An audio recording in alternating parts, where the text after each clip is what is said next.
ऐं अॼोकी सियासी कचहरी में पंहिंजो जेको मौज़ू आहे अॼु जूं अख़बारूं छा थियूं लिखनि ऐं अॼु प्रोग्राम में असां सां गॾु असांजो सीनियर साहब पीतर ज़िंदगार मज़र ख़ासकरी बि शामिल आहे। मज़र ख़ासकरी साहब तव्हांखे भलीकार चऊं था ऐं हिन सां गॾु तव्हांखे हिकिड़ी अपील कंदा आहियूं त जेको इश्तिहार ॾाढो हले थो त लाइक कयो, कमेंट कयो ऐं सब्सक्राइब करण खां पोइ जेका घंटी आहे उनखे दॿाइण न विसारींदा। अॼु जी रोज़ानी पंहिंजी अख़बार आहे। रोज़ानी पंहिंजी अख़बार जी जेका लीड ख़बर आहे उन ते पाण ॻाल्हि ॿोल कंदासीं। ॾाढी कराइती ख़बर आहे त गॾियल मुफ़ादन वारी काउंसिल पारां तवानाई प्लान मंज़ूर, मनसूबा शामिल न करण ते सिंध जो एहतजाज, फ़ैसिलो चैलेंज करण जो ऐलान। इहा हिकिड़ी ख़बर आहे। CCI जो इजलास वज़ीर अज़म इमरान ख़ान जी सदारत में थियो। सिंध, पंजाब ऐं KPK जा वॾा वज़ीर छॾे वज़ीर आला बलोचिस्तान शिरकत न कई। सूबाई वफ़ाक़ी वज़ीर बि मौजूदु रहिया। इन खां गॾु जेको डबल कॉलम ख़बर आहे मतिलबु कस्कज़ा त CCI में पाणी सुधो ॿिए कंहिं मामले ते गौर न थियो। इजलास जी हिकु नुकाती एजेंडा तवानाई प्लान जी मंज़ूर हुई। इरसाफ़ चेयरमैन सुधो कंहिं मेंबर खे इजलास में न घुरायो वियो। गॾियल मुफ़ादन वारी काउंसिल जो इजलास आहे। पीपुल्स पार्टी सॼी सिंध में एहतजाज जहिड़ी करे त पाणी न आहे, पाणी न आहे, पाणी लाइ एहतजाज आहे त हुते CCI में ई आवाज़ उथारण लाइ तयारु न आहिनि। कहिड़ी हिननि जी बीठी पॉलिसी आहे त वफ़ाक़े में वेंदा त हुते हिकिड़ी पॉलिसी था इख़्तियार कनि, सिंध में कंदा को परत था न। असल में असां हिननि जो मक़सदु इहो आहे त 7 तारीख़ खां 9 तारीख़ जे विच में जेको आहे अरसाद जो जेको मौजूदा चेयरमैन आहे इहो रिटायर थी वेंदो। पीपल्स पार्टी 4 ॾींहं 3 ॾींहं एहतजाज कंदी, वरी उन खां पोइ निसार खोले जा आलफ या ते खे विहारींदा, प्रेस कॉन्फ्रेंस कंदा, चवंदा असांजे प्रेशर हो, असां जेको आहे आवाम खे रोडनि रस्तनि ते निकितो, तंहिंजे करे मजबूर थी वफ़ाक़ी हुकूमत जेको आहे सो हिनखे अरसा जे चेयरमैन खे इस्तीफ़ा ॾियाराईंदा, उनखे घर मोकिलियो ऐं असांजो एहतजाज कामयाबी वियो। असुल में ही सियासत करणु था चाहिनि। हिननि खे न सिंध जे पाणीअ सां दिलचस्पी आहे, न सिंध जे वसीलनि सां दिलचस्पी आहे, न सिंध जे माण्हुनि सां दिलचस्पी आहे। जेकॾहिं हिकु तरफ़ तव्हां मञूं था त सिंध सां पाणीअ नाणे हर तरफ़ जी नाइंसाफ़ी आहे। पाणीअ जी विरासत जेका थींदी अचे थी उहा अंग्रेज़ टेम खां वठी जा जेका बि विरासत थी आहे उन में सिंध खे नज़रअंदाज़ अंग्रेज़ दौर खां वठी पाकिस्तान थियण ताईं मुसलसल पाणी चोरी कयो आहे। चोरी छा पर धाड़ा लॻाइण पाणी ते। चोरीअ जो मक़सदु इहो आहे ॾाढे जे बुनियाद ते धाड़ो हणंदो आहे त उहो धाड़ो जेको हणंदो वञे उहो सिर्फ़ु मथे जे बुनियाद ते हणंदो वञे त मुंड मुंहुं पंजाब आहे। पंजाब पंहिंजे ॾाढ बरक़रार रखे पाणी सिंध जो चोरी थी करे, पर जेको सिंध में पाणी अचे थो उहो पाणी काॾे थो वञे, उन पाणीअ खे कीअं था विरासत कनि। छा हिननि खे पंजाब चयो आहे त जेके नूलियूं हणी माण्हुनि खे पाणी ॾियो, शाखुनि मां बहानो थो थिए न, तव्हां विरासत सही नथा करे सघो। सही पर होॾां त पाणी तव्हांखे ॾियो न, हिते जो असांजो घरू मसइलो आहे न, घरू असांखे होॾां त पाणी मुकमल मिलणु घुरिजे। बाक़ी ॿई नाइंसाफ़ियूं आहिनि त मिलण न, हिकु तरफ़ नाइंसाफ़ी पंजाब थो करे, ॿिए तरफ़ हिते जेके ॾाढ जे बुनियाद ते जेके मुतबर लॻा चूंडियल नुमाइंदा वेठा आहिनि उन्हनि खे ज़मीनूं जा, हिकु तरफ़ करप्शन जे पैसे जो जेको तरक़ियाती कमनि जो उहो बि हू था खाइनि, जेके 2 एकड़ ज़मीन जा आबाद करे मुआशी पाए थो उहे बि उहे चूंडियल नुमाइंदा था वठनि। पोइ सिंध अंदरि जेको नंढो आबादगार आहे या ग़रीब हारी आहे उहो वीचारो पीड़िजे थो न।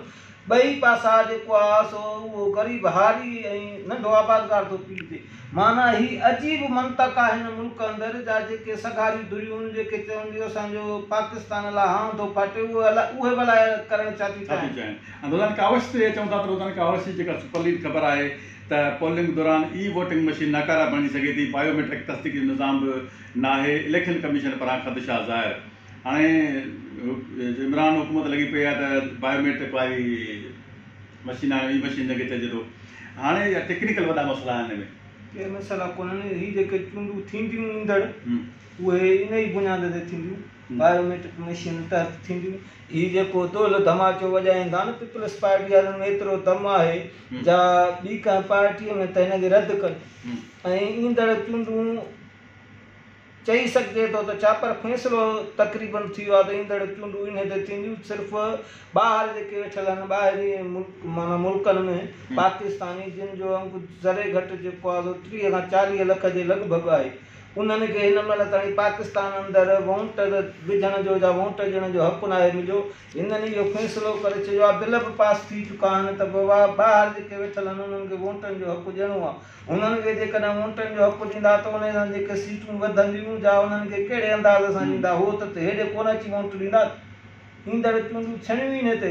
रोज़ानी शो भरे चो था, रोज़ानी शो भरी लीड ख़बर आहे आर्मी चीफ जे हवाले आहे, सुपर लीड वरी बिलावल भुॻड़ साहिब जे हवाले आहे। ऐं रवायती तौरु माना सुपर लीड या सुपर लीड शो में हूंदी आहे, पर उनखां ॿी का ख़बर पाण ॻोल्हण जी कोशिशि कयूं था त हिते जेको आर्मी तौरु हिकिड़ी ख़बर साम्हूं अचे थी त AFATF गॾियल क़ौमुनि पारां पाबंदी मिलियल तंज़ीम जी लिस्ट स्टेट एजेंट्स खे जारी पाबंदी मिलियल तंज़ीम जी लाइ प्रॉपर्टी ख़रीद करणु नामुमकिन। छा ई पाकिस्तान जी शर्तनि ते पूरो लहंदो पियो? पाकिस्तान अक़वाम मुतहदा जे मेंबर आहे, हू उन्हनि फ़ैसिलनि तहत हलंदो। उन सां गॾु रोज़ानी जीजल ॾे अचूं था, रोज़ानी जीजल जी जेका ख़बर आहे, सुपर लीड ख़बर आहे त सिंध में मकानी चूंडूं कराइण वारो फ़ैसिलो महफ़ूज़ आदमशुमारी ते ख़दशनि बाबति चयो वियो त चूंडूं कराईंदासीं सिंध हुकूमत। मूंखे त नथो लॻे त हीअ सिंध हुकूमत चूंडूं कराईंदी।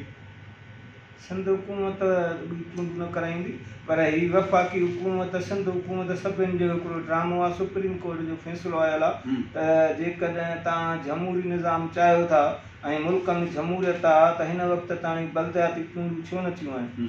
ताज़ो हाणे जेको आहे पंजाब जे हवाले सां इहो फ़ैसिलो आयो त हिन वक़्तु ताईं उहे चूंडूं छो न थियूं कयूं वञनि। सिंध हुकूमत वफ़ाक़ी हुकूमत जे बचाव में बयानु थी ॾिए ऐं टकराव इहो अजीब क़िस्म जो आहे। साॻियो इहो सुप्रीम कोर्ट खे लालीपाप ॾियण जी कोशिशि आहे। रोज़ानी इबरत तरफ़ अचूं था त रोज़ानी इबरत जी ॻाल्हि लीड ख़बर आहे, आर्मी चीफ जे हवाले आहे त सुपर लीड आहे त असांजी जंग करप्ट निज़ाम ख़िलाफ़ु आहे, हुकूमत खे पंहिंजो न पर आवाम जो फ़ाइदो ॾिसणो पवंदो। हाणे वज़ीर अज़म चयो था करप्ट निज़ाम जे ख़िलाफ़ु माना रुॻी करप्ट ॿ माण्हू आहिनि, हिकिड़ो नवाज़ शरीफ़ आहे, ॿियो आसिफ ज़रदारी आहे। ऐं हिन सां जे करप्ट माण्हू आहिनि जेका खंड जा वॾा कारखाना हलाईंदड़ आहिनि, ऐं उहा खंड किथे जी ऐं किथे पहुती आहे, करप्शन किथे या किथे पहुती आहे हिन हुकूमत में, हिनखे उहे माण्हू नज़र आख़िर छो नथा अचनि। इहा ॻाल्हि अजीब आहे न, मंतक़ आहे त चवणु ॻाल्हि सवली आहे, अमल करणु ॾुखियो आहे। हिन मुल्क अंदरि हिन वक़्तु ताईं कॾहिं बि करप्शन जे ख़िलाफ़ु या करप्ट माण्हुनि जे ख़िलाफ़ु कार्रवाई कोन थी आहे। ऐं हथ सां जेको आहे सो माण्हुनि खे करप्ट कयो वेंदो आहे, जीअं उन्हनि खे निड़ीअ मां वठी फ़ैसिला मञणु सवला थियनि। ऐं पाकिस्तान अंदरि सियासी जेको बि कल्चर आहे, जेके सियासी माण्हू भला आहिनि, जिन जो किरदारु भलो आहे, उन्हनि खे हू जेको आहे सो मजबूर न आहे करे सघंदा। हर हुकूमत कोशिशि कंदी आहे त करप्शन खे हथी ॾिए, हथी ॾियूं ऐं करप्ट माण्हू अॻिते आहिनि, करप्ट माण्हू अॻिते फ़ैसिला जेको आहे सो मञराए सघजनि। करप्ट माण्हू फ़ैसिलो मञी वठंदो। माना हीअ हुकूमत करप्शन खां महफ़ूज़ रही न सघी। महफ़ूज़ छा, मुकमल करप्शन जे घेरे हेठां हुकूमत। महिरबानी ख़ासि साहिब जो जेको प्रोग्राम जेको असांजो सियासी कचहरी हुयो उहो पूरो थियो। असां जेका सूरत हाल जी सिंध जी ख़ासि करे पाणी सूरत हाल में पीपुल्स पार्टी जो सिंध अंदरि मौक़िफ़ हिकिड़ो आहे गॾियल जेको आहे सो जेका हिते ICC जो हिते जेको इजलास थियो आहे, ऐं उन में पीपुल्स पार्टी पाणी मसइले ते उफ़ बि कोन कयो, को आवाज़ु बुलंद न कयो वियो। हालांकि चयो वियो त हीअ बि जेको आहे सो तव्हां हिन जी बाबति मीटिंग हुई, पर उते जेको आहे सो हेॾो सिंध जो अहम मसइलो आहे पाणी, सिंध जी मुइशत जो सॼो दारोमदार पाणीअ ते आहे, पाणी ते कंदे दाड़ लॻंदा रहनि था, पर पीपुल्स पार्टी वफ़ाक़ में कुझु बि ॻाल्हाइण लाइ तयारु न आहे। पीपुल्स पार्टी बिटोर वियो, हिते बि ज़ाहिर थिए थो। सुभाणे ताईं पंहिंजे मेज़बान ज़ाहिर राइट पर ॾींदा इजाज़त। अलाह भाई।